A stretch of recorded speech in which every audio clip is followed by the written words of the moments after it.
ہم کریں گے ہر مظلوم کی حمایت۔ بسم اللہ الرحمن الرحیم، السلام علیکم، میں ہوں حرین فاطمہ اور آپ دیکھ رہے ہیں حمایتی نیوز HD چینل۔ نظر ڈالتے ہیں آج کی اہم خبروں پر۔ مجرم SHO ملک سلیم کے نام سے کامتے ہیں اور کراچی تھانہ سچل میں تعیناتی SHO ملک سلیم کی آمد پہ عوام میں خوشی کی لہر۔ ڈیری فارمر ملک ریحان ASI منظور چانڈیو نے پھولوں کی ہار پہنا کے استقبال کیا۔ رپورٹ احمد دین حمایتی کی رپورٹ سچل روزنامہ حمایتی۔ تھانہ سچل میں نئے SHO ملک سلیم کی تعیناتی کے بعد عوام میں خوشی کی لہر دوڑ گئی۔ اہل علاقہ کا کہنا ہے کہ ایک افسر، ایماندار افسر، فرشناس، عوام دوست افسر ہمارے علاقے میں تعینات ہوا ہے، جس سے عوام کو انصاف کی امید بحال ہوئی ہے۔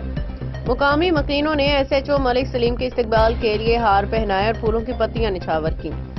لوگوں کا کہنا تھا کہ ایسے افسران کی موجودگی سے علاقے میں امن و امان کی بہتر انتظامات اور عوامی مسائل کے حل میں خاطر خواہ بہتری آئے گی۔ علاقہ مکینوں نے انتظامیہ سے درخواست کی ہے کہ SHO ملک سلیم کی قیادت میں عوامی خدمت اور قانون کی بالادستی کے لیے مزید اقدامات کیے جائیں تاکہ ہر شہری کو انصاف اور تحفظ میسر ہو۔ اب تک کے لیے اتنا ہی۔ مزید خبروں اور اپڈیٹس کے لیے دیکھتے رہیں حمایتی نیوز HD